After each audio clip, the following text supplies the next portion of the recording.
Hello everybody, this is Tim here again, here another video, this time for the review for Paranormal Activity Part 4, Fourth Time's the Charm. Now if you've been following my videos for these, pretty much, or reviews for these, I pretty much have hated all these films. Part 3 was slightly the best out of the ones thus far, up until number 3. And I knew this series was going to be bad going into it. I knew it was. I knew that this was going to be a really bad series, but I wanted to watch it because I've never actually really watched these films before, because I put them off ever since they came out because I just knew these were going to be bad and just gimmick horror movies. But I decided to finally give in and just watch the whole franchise, and of course I want to review them because I'm watching them. So, number 4, I'll just go ahead and say it, 0 out of 4. This is a big step down from even the first 2 and the first 1, which wasn't very good either. This is easily the worst of the 4 movies. Once again, you got the same tired gimmick, and in this one, it's even more like what it is they're trying to amp these movies up with like adding new stuff to them to make them more theatrical, because they feel like they need to do that with a sequel because they got to add something to it. Paranormal Activity is really a one gimmick movie, but they keep making more and more of them here because they make money, because they're made on such shoestring budgets. Now here with this one, you got like a whole new family who's like living next door, and the little boy from part 2 who was abducted by the Katie possessed girl or whatever, she's like had the baby ever since, has been taking care of it, has been like raising it and everything. It really, what the hell is the purpose of this? Why?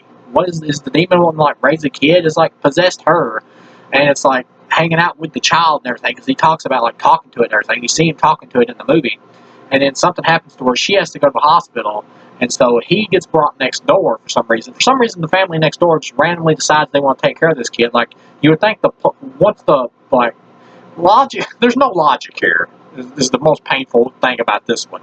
Logic, you can tell they're stretching this series extremely far, because logically, once the Katie girl was like, the ambulance and stuff came in or whatever to like take her to the doctor and all that, they would automatically fingerprint her and know who she is. Or they would like take the child into police custody and fingerprint him, and they would know who he is. They wouldn't just say, "Oh, random family next door, you can randomly adopt this kid for no friggin' reason." It makes no sense. This is so stupid. I can't believe this franchise, on a one-note gimmick, has made it up to a 4th film. It's crazy to me. But I have to believe it was just in the era of when found footage wasn't like so popular with the mainstream yet, until these movies started like beating it into the ground. Like, I know there was Blair Witch, and that was a big hit on the gimmick thing, but I have to believe this was just started because that first film came out at a time when people didn't really know yet about this whole like trick with the found footage thing, like gimmick thing, and they just kept milking it. Who can blame them, really? But I mean, at the same time, these movies suck. Okay, number 4 here. I recognized one actor in this one, the blonde-haired girl who plays the teenage daughter in this. Her acting is actually good, but the character is really bad. There's nothing remarkable about it. The problem with making like a movie that's mostly just like home videos of people's like day-to-day lives is it's not very entertaining, and your regular people are so mundane, they're just not very interesting to watch. Like, the first half of this film almost is just like this blonde-haired girl goofing off with her boyfriend, him just making jokes to the whole thing. It's almost felt like a comedy. Really weird, out of place.